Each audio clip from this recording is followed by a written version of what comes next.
भक्त के अधीन भगवान कसाई की कहानी। एक सदना नाम का कसाई था। वह बहुत ईमानदार था। वो भगवान के नाम व कीर्तन में मस्त रहता था। यहाँ तक कि मांस को काटते बेचते हुए भी वह भगवान नाम गुनगुनाता रहता था। दिन वह अपनी ही धुन में कहीं जा रहा था कि उसके पैर से कोई पत्थर टकराया। वह रुक गया। उसने देखा एक काले रंग के गोल पत्थर से उसका पैर टकरा गया है। उसने वह पत्थर उठा लिया व जेब में रख लिया, यह सोचकर कि यह मांस तोलने के काम आएगा। वापस आकर उसने वह पत्थर मांस के वजन को तोलने के काम में लगाया। कुछ ही दिनों में उसने समझ लिया कि यह पत्थर कोई साधारण नहीं है।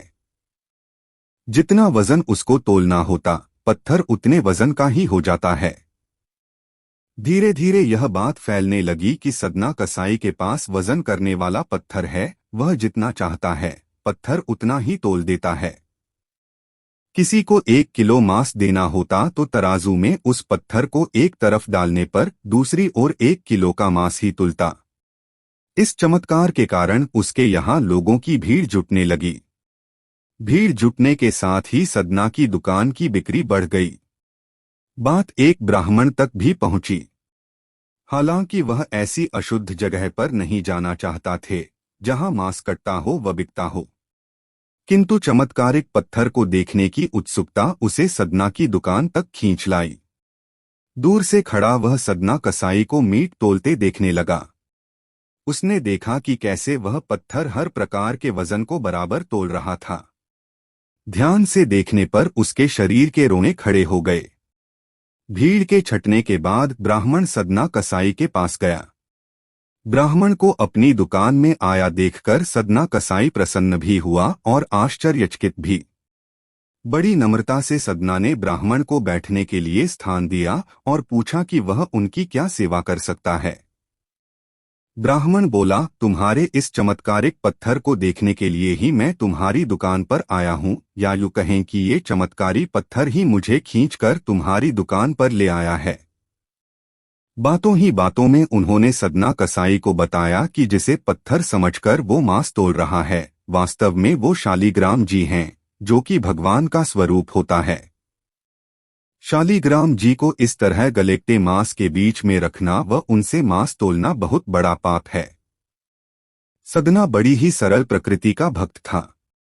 ब्राह्मण की बात सुनकर उसे लगा कि अनजाने में मैं तो बहुत पाप कर रहा हूँ। अनुनय विनय करके सदना ने वह शालिग्राम उन ब्राह्मण को दे दिया और कहा कि आप तो ब्राह्मण हैं, आप ही इनकी सेवा परिचर्या करके इन्हें प्रसन्न करें। मेरे योग्य कुछ सेवा हो तो मुझे अवश्य बताएं। ब्राह्मण उस शालिग्राम शिला को बहुत सम्मान से घर ले आए। घर आकर उन्होंने श्री शालिग्राम को स्नान करवाया, पंचामृत से अभिषेक किया व पूजा अर्चना आरंभ कर दी।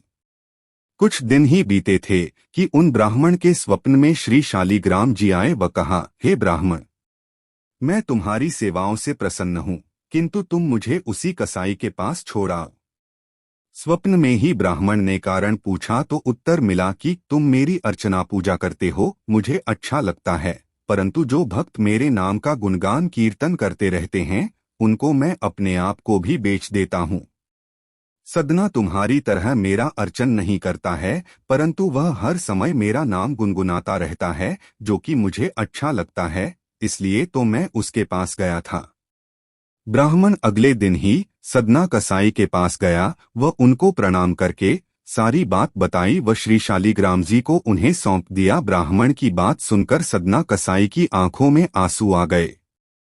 मन ही मन उन्होंने मांस बेचने खरीदने के कार्य को तिलांजलि देने की सोची और निश्चय किया कि यदि मेरे ठाकुर को कीर्तन पसंद है तो मैं अधिक से अधिक समय नाम कीर्तन ही करूंगा। अगर आपको यह प्रेरक कहानी पसंद है तो कृपया शेयर, लाइक या कमेंट जरूर करें।